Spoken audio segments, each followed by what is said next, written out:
Persoalan yang pelik ini sebenarnya membuat saya juga bertanya, sebenarnya ada apa di balik kasus Habib Rizik Syihab ini? Apakah murni persoalan hukum atau justru lebih banyak adalah persoalan politik? Assalamualaikum Puan dan Tuan. Anda berjumpa kembali dengan saya Profesor Suteki di channel yang radikal, ramah, terdidik, dan berakal. Puan dan Tuan dijamin tidak akan merugi mengikuti channel ini, maka jangan lupa untuk subscribe, like, comment, and share. Assalamualaikum warahmatullahi wabarakatuh. Apa kabar Puan dan Tuan?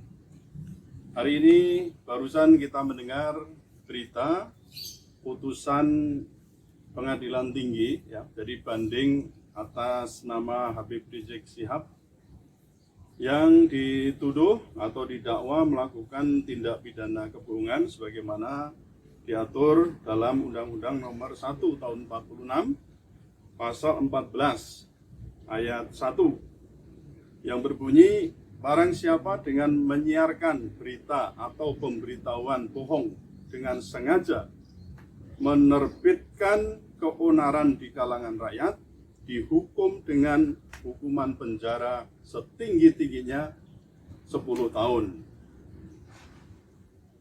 Kemudian juga termasuk yang ikut serta itu diatur di dalam KUHP pasal 55 ayat 1. Dapat dipidana sebagai pelaku tindak pidana mereka yang melakukan, yang menyuruh melakukan, dan turut serta melakukan perbuatan. Nah, termasuk dalam hal ini adalah berita bohong, termasuk di dalamnya adalah menantu beliau. Saudara sekalian, apa yang kita saksikan dari kejadian ini, kalau misalnya ditanya adilkah putusan yang diberikan oleh pengadilan tinggi, saya kira juga debatable. Tetapi saudara sekalian, kalau terkait dengan kejadian yang menimpa Habib Rizik, sebenarnya persoalannya itu tidak terlalu berat ya, dalam arti kalau kita lihat persoalan bohong, mungkin banyak orang yang juga melakukan kebohongan, apakah itu pejabat atau mungkin juga rakyat biasa. Nah, persoalan yang kemudian muncul itu kan ketika dikaitkan dengan timbulnya keonaran. Habib Rizik dituduh telah memberitakan atau mengeluarkan pernyataan berupa berita bahwa dia sehat, padahal di kemudian waktu itu ditemukan bahwa Habib Rizik itu terkena atau terpapar oleh COVID-19. Nah, sementara persoalan keonaran itu masih debatable juga. Sebenarnya apa yang dimaksud dengan onar? Apakah hanya persoalan misalnya ribut di medsos, kemudian ada karangan bunga dan seterusnya, itu dikatakan sebagai sebuah keonaran? Nah, saudara sekalian, putusan banding pengadilan tinggi ini saya kira memang perlu dicermati. Kalau perlu dilakukan uji publik gitu ya, eksaminasi publik untuk betul-betul mengetahui aspek hukumnya itu sebenarnya semacam apa. Karena dari sisi rasa keadilan ini ya, maksudnya rasa keadilan yang saya maksud adalah rasa keadilan yang substantif ya, terutama rasa keadilan dalam masyarakat, sebagaimana kita bisa simak di pasal 5 ayat 1 Undang-Undang 48 tahun 2009 tentang kekuasaan kehakiman, di mana hakim itu sebenarnya wajib untuk menggali, mengikuti, memahami nilai-nilai hukum dan rasa keadilan di dalam masyarakat. Nah, pertanyaan saya, apakah ditinjau dari sisi keadilan atau rasa keadilan dalam masyarakat, putusan itu termasuk dari putusan PN yang kemudian dikuatkan dengan putusan PT ini, yaitu Habib Rizik dipidana penjara selama 4 tahun, ya, apakah itu adil?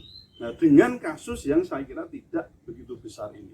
Beberapa kali saya menyatakan bahwa kenapa sih untuk perkara-perkara yang mestinya tidak besar, ya, dia tidak mencuri, tidak membunuh, tidak korupsi dan seterusnya, hanya persoalan tuduhan tentang berita bohong, kemudian pidananya harus setinggi itu. Sementara korupsi yang mestinya dihukum 10 tahun aja kemudian bisa dipangkas menjadi tinggal 4 tahun, misalnya mantan jaksa Pinangki misalnya. Ini saya kira tidak fair. Dari sisi keadilan masyarakat ini tidak fair.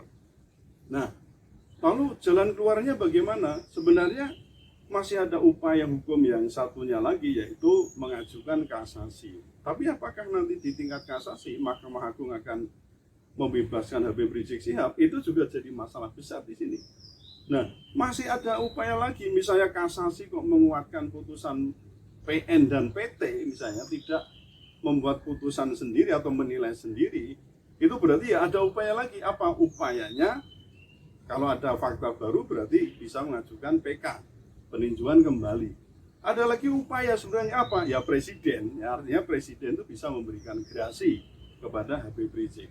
Tapi tampaknya kalau kita melihat tren politik yang sedang berkembang, kayaknya kok sulit ya kita berharap sampai misalnya presiden memberikan gerasi ya terhadap Habib Rizik, terhadap putusan pidana yang 4 tahun itu kemudian dimaafkan oleh presiden, maksudnya saya begitu. Nah, persoalan ini pun nanti akan jadi masalah ya, karena gerasi kan itu sebenarnya seharusnya memang diajukan oleh terpidana. Nah, dengan demikian memang terpidana harus mengakui bahwa dia melakukan perbuatan salah. Jadi saudara sekalian, persoalan yang pelik ini sebenarnya membuat saya juga bertanya, sebenarnya ada apa di balik kasus Habib Rizik Syihab ini? Apakah murni persoalan hukum atau justru lebih banyak adalah persoalan politik?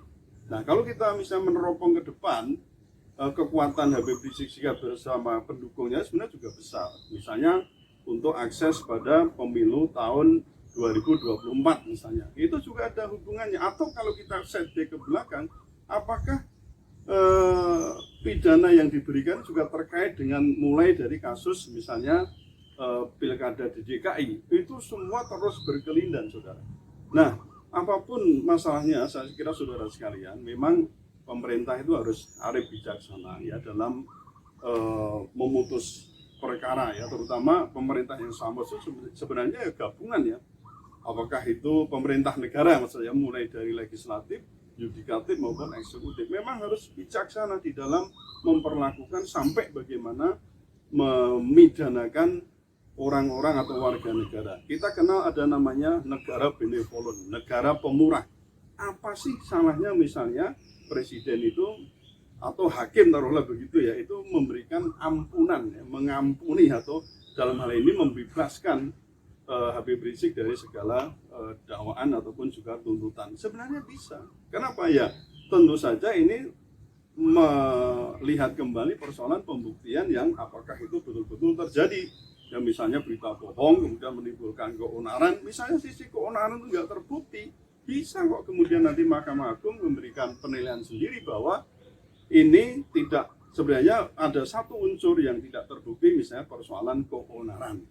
Jadi tampaknya saudara sekalian, aspek yudikatif pun itu sebenarnya tidak, saya kira tidak murni ya, bisa bebas, betul-betul bebas, bisa terlepas hakim atau pengadilan yang mandiri atau kekuasaan kehakiman yang bebas, merdeka. Itu kadang-kadang kita juga agak berpikir, betulkah itu terjadi? Apakah betul tidak ada kooptasi dari kekuasaan misalnya eksekutif atau mungkin kekuasaan oligarki yang lain? Nah, ini persoalan yang terus ya menerus sebenarnya saya pertanyakan. Atau adakah misalnya memang di sini ada terjadi sentimen terhadap misalnya para ulama? Nah, ini nanti juga debatable lagi.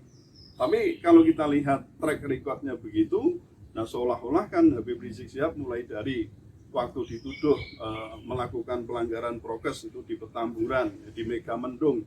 Ini konten apa ya? Konten politiknya juga sangat kuat di sini. Maka sampai suatu ketika kita bisa mampu mengatakan bahwa hukum dan politik memang berkelindan, bukan main ya. Tidak bisa kita pisahkan, bahkan seringkali politik itu mendominasi hukum dan oleh karenanya hukumnya bersifat represif.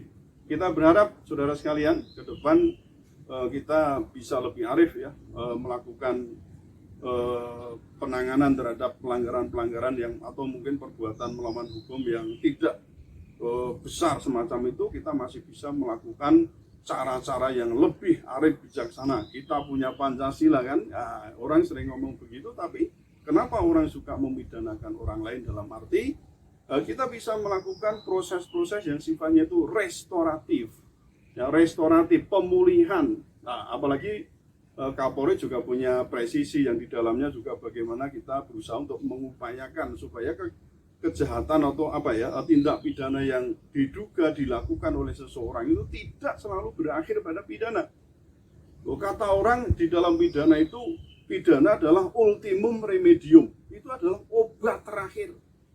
Nah, sudahkah ditempuh dengan cara lain yang bukan pidana, dengan musyawarah, dirembuk, ya, restoratif justice, itu kita sudah menyebarkan ide itu sejak berapa puluh tahun lalu, tapi kenapa budaya hukum kita justru menggiring pada tindakan-tindakan mengutamakan pidana dibandingkan cara-cara lain yang lebih arif dan bijaksana. Ya, semoga uraian yang sedikit ini bisa bermanfaat bagi kita membuat Indonesia itu kalau perlu penjara itu kosong-kosong seperti ya hukum yang kita tiru yaitu Belanda. Belanda juga banyak penjara kosong, kenapa? Karena tindakan-tindakan pengadilan itu sudah lebih ke aspek namanya restoratif. Ya. Bukan berarti tidak ada kejahatan, tapi penyelesaiannya lebih tepat pada restoratif atau restitutif. Saya kira demikian. Semoga kita tetap dalam keadaan yang baik, ya, Indonesia menjadi lebih baik. Tetaplah radikal, ramah, terdidik, dan berakal. Assalamualaikum warahmatullahi wabarakatuh.